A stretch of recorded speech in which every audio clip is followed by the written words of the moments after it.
first. Until they put me in the dirt. Said I'ma get into it first. Said I'ma get into it.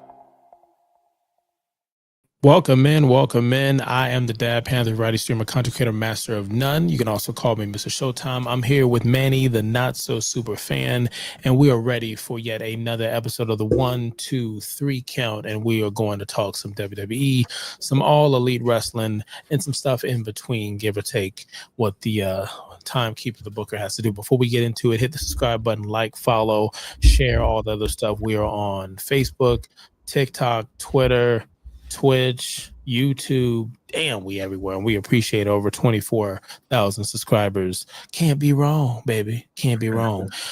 Some of the ones we're going to talk about today is we're going to talk about Jack Swagger. He has some words. We'll talk about those words. He doesn't say much. He doesn't bubble up to the top of the news feed, but he is today. We're going to talk AJ Lee, the beautifully talented AJ Lee. We're going to talk Logan Paul. Do we put a belt on this man yet? And Chris Jericho, does he make, ironically enough, no pun intended, yes I do, the list? The conversation is him returning back to the WWE after his contract with All Elite expires. So, Manny, where are we going to go today first? Where we going to go? So, let's start off with Mr. Swagger himself, Jack Swagger, who I remember his debut in WWE. Wasn't that I would say lackluster? The word. So he had a few choice of words to say about Tony Khan as far as the experience in AEW. But because I remember he said I think he started a trucking company or something like that, right? I don't know what this man has done. I respectfully, there's not much that I saw from Mr. Swagger, Jake Hager, respectfully, that made it memorable. Like even when he was in WWE, even watching him in All Elite, he was in the same clique as Chris Jericho. And so, he was there when Chris Jericho was making his run as far as what he was doing and rebranded himself. So I couldn't tell you what this man does with his personal life, respectfully. And he also said something about, I guess, because they hinted during the interview about him going back to the WWE, but he said they kind of disrespected him as far as the negotiations. So WWE hasn't said anything about that. I don't, listen, respectfully, I get it. It's a business. We see it more and more. You had Karrion Kross, where it was like him and Scarlett, and his conversation was they didn't offer her a contract and they were going to offer me one. And I want to know exactly what's going on with that. And even the conversation about merchandise, like now with more podcasts and people having shows, the conversations come up more. And one other conversation, again, talking about contracts, was how superstars at times, I'm sorry for the metrics is changed constantly. And I think one person was like, hey, they were saying if you sold this many pieces of gear and the clicks on social media, you would get a contract to this. And they found out, hey, those numbers weren't real. And so they brought their own. So then what they did is they changed what they were looking at. As far as what Jack is speaking about, respectfully, and even going with the Scarlett thing, respectfully, that's just the business. If you're paying for Cross, you're going to get Karrion Kross. Are you going to get his wife, who is a professional wrestler, manager, and talented as well? It depends. And in that case, no. As far as Jack saying, hey, I was going to go back to WWE, paraphrase it if he did say something like that, and then they just weren't going to pay me enough. Give the money to me. Give me 1/4 of the money. 1/4 of the money. I'll go. If you're going to give me some, I'm not negotiating shit because I ain't nobody. And so for Jack, it would have been nice for him to come back if that's the case. I don't know. The fact that I didn't have that on my bingo card that would be talking about Jack today or this year. But he also said that he, what was it? John Cena. He brought up John Cena, that John Cena didn't want to lose to him. You know, he said John Cena refused to lose to him when he won Money on the Bank briefcase in WrestleMania 26, right? Oh, I think I did hear that as well. But it's Yeah, John Cena, future Hall of Famer. and instead he cashed it in. Somebody we're going to talk about later, Jericho. Mm-hmm. And he said basically Cena did not want to lose to him. So I don't know what was that about, but Yeah, so I don't know. I mean, one of the highlights, respectfully, is him winning the ECW championship, and I hope that was something good for him. He did have, when he first came in, it was similar to Kurt Angle and Brock Lesnar, where it was like, hey, this guy has a talent for wrestling, the purest part of wrestling, and he's coming over to this business. And I do remember it was almost like Got Milk ads, respectfully. It was like he was the homegrown kid and he's coming on up and he's pulling himself up by the bootstraps and he was wrestling. And I believed in, I thought it was a clean gimmick. And even as he got a little older before he went to All Elite, and then when he was with All Elite, I remember when he was standing there with Jericho and them, I was like, I don't know if he fits in here. And he was doing some stuff that was different. So like I said, man, it's out of respect. He gets an opportunity to retire. I like to think he's made money. I hope he's in good health. Like he said before, he's going to spend time with his family. And yes, his trucking company, I think in Tampa, Florida. So, big ups to him. He's able to do something that a lot of people who have been in the WWE weren't able to do. And people who are still chasing the dream to wrestle and be on a certain stage. So it sounded like in that podcast he was bitter or it was negative. I hope it wasn't. Maybe I'm just covering for him PR wise. I don't think he needs anybody to cover for him. But yeah, it's Jack. I don't think anybody's respectfully losing any sleep over it. yeah, but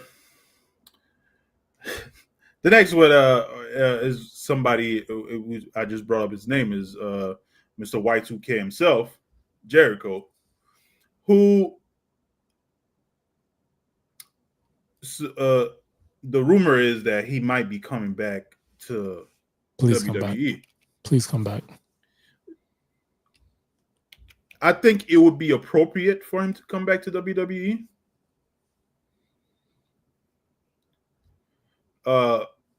As a send-off retirement, I think it will be the proper way to go instead of retiring at AEW. Because, but from my understanding, there was some issues with him in AEW as far as putting the younger wrestlers over. So I don't know what would happen when he goes to WWE. I don't know. I feel like if you're Chris Jericho, Ayatollah, Rockarola, you've done a ridiculous amount of wrestling. You've helped change the game as wrestling. Undisputed champion, 2 wins in one night. I think he beat The Rock and Austin the same night to unify the belts before Triple H took it. Yeah, do whatever you want, man. I don't know, again, what happened in All Elite. I don't try to get into what goes on in the backstage. I want to be entertained. I want the production to be there. I want the storyline, and I want a blend of all three. So I try not to get involved with that shit that happens in the backstage. I don't get paid for that shit. I think what happens in the backstage overall sometimes affect what goes on with these wrestlers. Even the whole issue with CM Punk, and where that, again, our boy was just talking about, Jack Sager talked about it, the whole fight with CM Punk and everything, which some people are saying that's like his account. I was just about to say, they're saying he lying. Yeah, he lying. You always lying. But lying. I think, just like any job, how everybody is treated in the background also affect people, in the front. So, but I don't want, if the rumors are true, I don't want that to come to the WWE, and again, you see, I brought it a lot of time with all these young new talent. I don't want that to come and hinder them from the, their evolution. I hope it does. I hope it does. I hope it does. This is why I say I hope it does. Maybe just old school millennial guy here. When I was younger, I didn't understand behind closed doors what happens about wrestling and the dark secrets, dark side of the ring. But you would hear Hulk Hogan in WCW. He has full control of rights of what he has. and we hear about, later on the situation with him and Shawn Michaels, why Shawn Michaels was overselling at WrestleMania was because it's supposed to be a 3-way match and it's supposed to go off, a draw until they had that last final match. And Hulk was like, no, in my contract, I get the rights to do whatever. And so we're not going to do it. We watched Cody come in to the picture. We've watched people go to All Elite, TNA, other, you create an opportunity to create your own contract, your own story. And I'm not, wait, you said Swagger needs speech therapy. My guy, it's hard for anybody walking the streets to go ahead and say anything. I'm like, I'm just saying. But I feel like the business part of it is, if Chris Jericho wants to come in for everything he's done in wrestling, not just WWE, in wrestling, then that's where you walk to the contract table and you put that in writing. I'm sure Cody has things in writing, Randy, Bianca, whoever. And you're trying to get to that level where you can secure the bag and secure it on your terms. So yeah, I wouldn't, if he wants to come back and say, I'm not putting anybody over, or he does, that's up to him. If he wants one match like Goldberg, that's up to him. If he wants to sit there and go for an extended period of time, like John Cena, that's up to him and the executives and what they can do for each other. But I think just this year alone, we've seen both sides of this, right? We saw Goldberg, where that came out of nowhere, no special story, match was then his mic gets cut off. And then we hear him kind of get upset on, he talks what he's got to say, and then he takes it back and say, I'm sorry, I shouldn't have said those things. And then we had John Cena. John Cena is the other side of it. John Cena had a full list, a year to say goodbye, and hit the big pay-per-views all over the world. And you get a chance to watch this promotional tour and the money he's making off his merches. So I don't know. I think Jericho sees that and he says, hey, where do I fit in to this? I'm ready to hang up the boots, to leave them in the middle of the ring. And why not do it at a place that, it took me to that next level. Now, I would say, how would you book that? How would I? Chris Jericho has already signed it. He's in. Somebody said it. Wait, you mother. This person, Jericho, is built like a middle-aged soccer man who is the president of HOA. Oh man, almighty Zod, you mother, whoever. That's pretty wild to go out there and say some shit like that. Listen, at the end of the day, how would you book Chris Jericho? The ink is dried. TKO. They should. I remember when they were doing the anticipation of him coming back. Yeah, I think they should do something like that until he comes back. And that one video where he was, if you ever watch it online, when he's coming, then he turns around. He had the dramatic turn because he would kick his leg out. Yeah. With the mic, he had the ponytail, the shimmery light blouse thing he was wearing. Like a man. I ain't gonna lie, I cut it off. I ain't had the drip, and I get it. So I think that's how they should introduce him. But that's how you would book him, regardless. I get your overall booking is just him coming out. That's the focal point. We'll figure out the rest later. Yeah. But move on to the next one. Our boy again. Mr. Logan Paul himself. Okay. So how do you this whole match alone, it wasn't, I'm not gonna say it was the worst match of the night. Uh-huh. And I like the fact that Cena was using other people's moveset, which I think is good. That he's paying homage to the other wrestlers, that's a good way, to go out, pay homage to your peers and everything. What's in a way special about this match is, even if you don't like Logan Paul, and me personally, I think he still needs some ring work overall and mic work. As a heel, he stands out. And what's special about this match is, again, it just shows that Cena is still willing to go out there and put somebody over. Okay. And knowing for a fact that maybe they might make it or maybe they might not make it, like he did with Austin Theory. He's willing to go out there and put the work that for the next generation. That what felt special about this match for me. Yeah, I mean, I get it, but I mean, like, there's a bigger thing here. Like, tell me what other celebrity has held up the way Logan Paul has in a ring, on a mic, during promotional stuff with his podcast, on the show. He's handling himself like he's been here for 10 years plus. And there has to be a nod. You can't deny that. You cannot deny that he is killing it in the ring. You know? Mm-hmm. Like his moveset and everything, he's doing it. And I think the thing that still make people like he's one of those villains. I don't think he's ever gonna have that heel moment. Mm-hmm.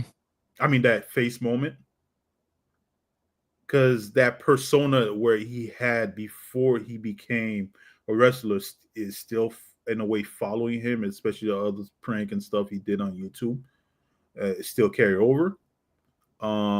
But as a heel, he's doing great. And again, the moveset, the flips and everything, he's doing great. And that camera work, he always like he does with the with the drone. Yep. That alone is great. But overall, so you wouldn't put a belt on him? I would put a belt on him. I think putting a belt on him would rile up the crowd so much. It would be in the spectrum where even though Roman Reigns was the guy when Cody was doing that, trying to finish his story, I think having Logan Paul, imagine having Logan Paul, somebody who's so hated, and all everybody wants is for him to lose the bet. He keeps winning, using the brass knuckle to knock people out, cheating everywhere, but he's still in the bet. And he goes to your city every day and talks shit how he's the YouTuber that everybody hates and has the belt. Mm-hmm. It'll feed generation that heel run, especially with a belt. All right, I think it'll be a great heel run. Okay, so for that match, like we had talked about before, there was signature moves and certain things that were done. Do you think at any point in time, is that bad for wrestling to be able to just use, I get the super kick and the spear and the stunner and there's certain stuff, frog splashes that are handed down. But do you think we're at a point where wrestling matches, pay-per-view or not, big time or not, could flow like a WWE 2K video game? Because that's what that was. That was, you created a player or you change one of their move sets and you're hitting end days. In John Cena's case, using it, I don't think it's bad. But if other wrestlers start doing it more often, yes, it's going to be a bad thing. Not only it takes away the purpose of your finisher, but it devalues it in a way, you know? I feel like that's old school. Like, I feel like new school doesn't give a they don't care. I still, you know, that's one thing about, I still want to finish that wrestler to have their finishing move. It's their signature, you know. It's part of their character, so I don't think you should take that away. But where you have Gunther and certain wrestler who don't have finisher, who could make it work, I just think it just in situation where you have Cena retiring, yeah, it'll work. But other instances, no. All right. What else we got today? We got the possible, not the likely, possible return of this young lady right here. I thought it was going to happen right now based off of what's happening in the ring with CM Punk and Becky. And I I don't know if you see what I see, but it's going down.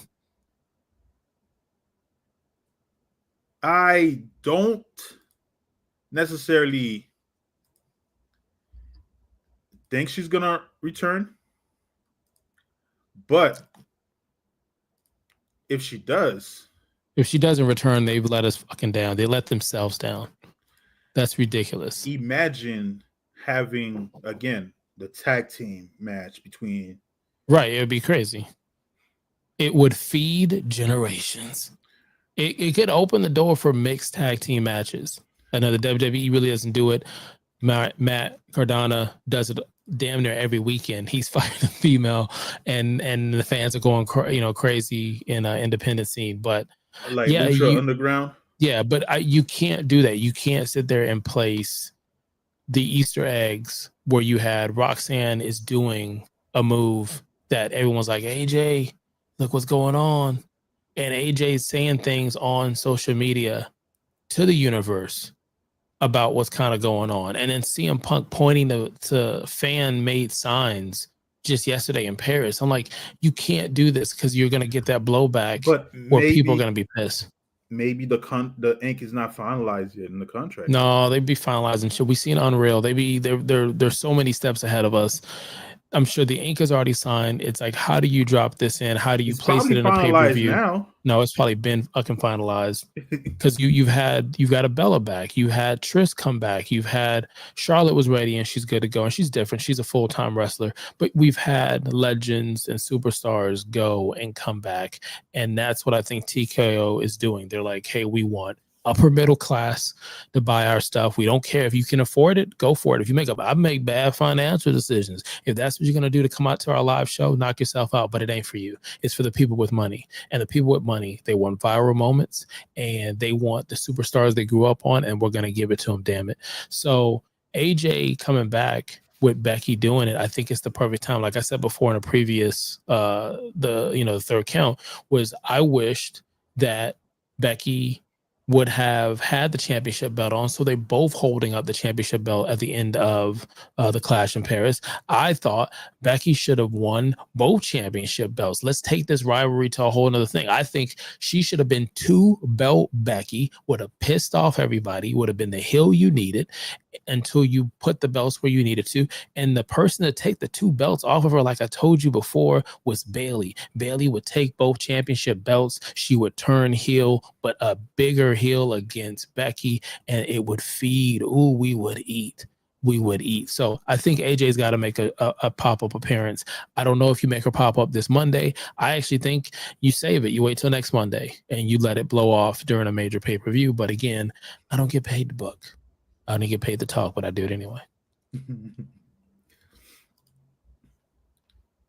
What else we got? Yeah, that's it for me, man. All right, so we talked about Jack, and I'll swing back to Chris Jericho. How I would book Chris Jericho coming back to the WWE. The ink is signed. Chris Jericho brings his show. So Chris Jericho will pop up at a pay-per-view event. Chris Jericho will pop up on Raw, SmackDown, NXT. Hell, he might even pop up in Nonstop. Point blank, he just pops up with his show. Chris Jericho's doing a show. He's interviewing some people. He brings back every motherfucking gimmick, even gimmicks we saw in All Elite. He just brings them back. The List, the Rock and Roller, every fucking thing that he's been given to wrestling over the decades, he brings back. Clearly wrestling, he's not going to be able to wrestle the same, because this was said by somebody not too long ago that Chris Jericho is built like a middle-aged soccer man who's the president of a HOA. Listen, at the end of the day, he can go in that ring better than I could. So all due respect to him, but I would have little snippets that are damn near identical to when he was going to make his debut back in the Attitude Era, and then have that countdown trigger. And hell, let the Rock be in that bitch. Let the Rock be in the ring getting booed. Listen here, you guys don't, and that, like, literally to the second, the same just like Unreal. Camera 1, 4, 4, 7, 7. Triple H just giving camera angles, and we're watching this, and it's Chris Jericho. Is he older? Yes, but I think Chris Jericho Should be able to go out on his own terms. I think you book him with an identical return. You book him with some Easter eggs. You let him do his show. Do you let him get in the ring and do what he has to do?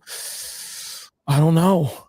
I don't know if he can still go and make it look good. Go for it. But if not, he'll be a great manager, in my opinion. He'll be a great manager that I think tag partner with fucking Austin Theory. Like I said, I fucking like Austin Theory. So I'm just saying, I'm gonna keep saying shit like that. But yeah. So if you've had the opportunity to visit us, check us out for the first time, the Critics Collective. We do talk about wrestling. We do talk about television, films, things in between, some adult content, give or take, for what's going out there. Video games, we do that. We have some links in the description. If you click those links, it supports our channel, the affiliation, all other good stuff. We greatly appreciate that as always. Yeah. I don't even want to put this. Let's see what does Zod have to say now. What does Zod have to say? I bet CM Punk will say, now we know who wears the pants. And yeah, you know what? He would. He would. But have you seen what happened on Raw? Because you know the time is different. Are you watching Raw right now? Yeah. You're reacting like you're not. See, I'm not gonna say anything. You gonna find out. I'm not. Okay, you gonna find out. But he might have said that. But there's some shit that just went down in the ring with Becky. He might have said that. I'm just saying. But yeah, so thank you for supporting us. 24,000 subscribers, and we appreciate it. We just keep trying to come up with different content stuff to collectively talk about. So yeah, that's it. We're gonna get out of here. It was just like a short little conversation just to get the blood flowing, 3 count. And man, you got anything else? No. We're not gonna do that. We're not gonna do that. Because see, what happens is one of us tries to hit the button and say the last line. I don't. I do what's good for business. I do it, but it's for both of us for what's good for business. You want to go ahead and say, oh, Solo is your tribal chief. Hey, keep your hands on my hands are right here. Because you be ending episodes. You be ending episodes. I'm just saying, everybody knows it's Roman Reigns. All right. He's got his shoes back. He choked out Paul Heyman. That's a passionate choke out. He could have punched him, but he didn't.